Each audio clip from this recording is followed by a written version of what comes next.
The day I was born was also my birthday, and the day my mother died. Giving birth at the cost of her own life was a destiny she could not resist. This giant octopus is my mother. She is the largest octopus on the planet, known as the Pacific giant octopus. Over 4 meters in length, she is the queen of the North Pacific, a hunter that strikes fear into the hearts of all who dwell in these waters. She has 3 hearts, 9 brains, 8 arms, and 2,400 suckers. With ease, she can pry open the toughest crab shells, and in an instant, her skin can shift to the ashen gray of the rocks. When she was alive, the very sea seemed to part for her. Yet, this greatest hunter of the ocean was ultimately defeated by a tenderness woven into her genes.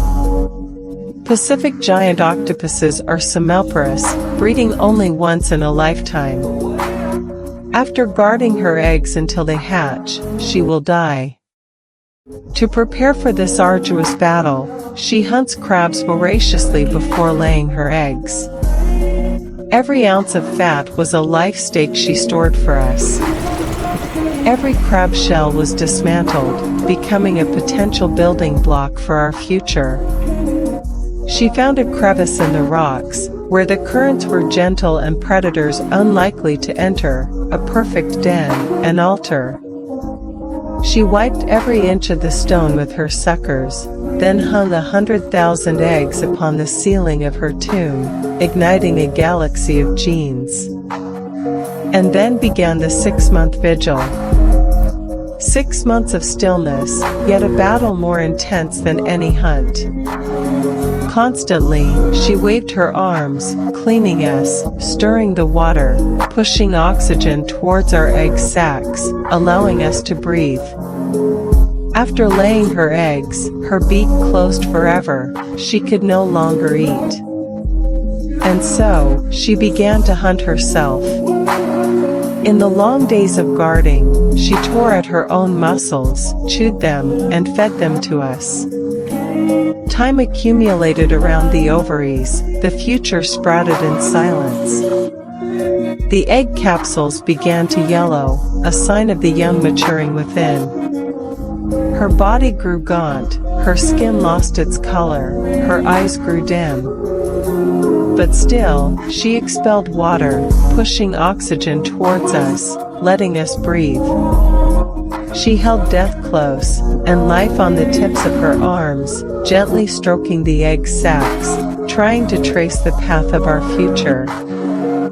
Her hearts beat loudly within her, she heard their cry, hold on, until they break free.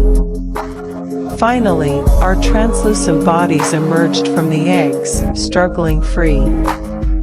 Thanks to her care, the hatching rate was as high as 90%. Gathering her last reserves of strength, our mother expelled a powerful jet of water, propelling us away into the world. As the last child left the den, her initial love finally crumbled. Everything was so quiet. Even the surging sea seemed to pause, without a ripple. Silently, she drifted down to the seabed, yet in my blood, she transformed into light. Mother, though your light illuminates my path, I can no longer see you. Science calls this program death, the end of a life cycle. But I know it was not time that consumed my mother's life, it was me. Bound by the unspoken chains of mother, directed at us.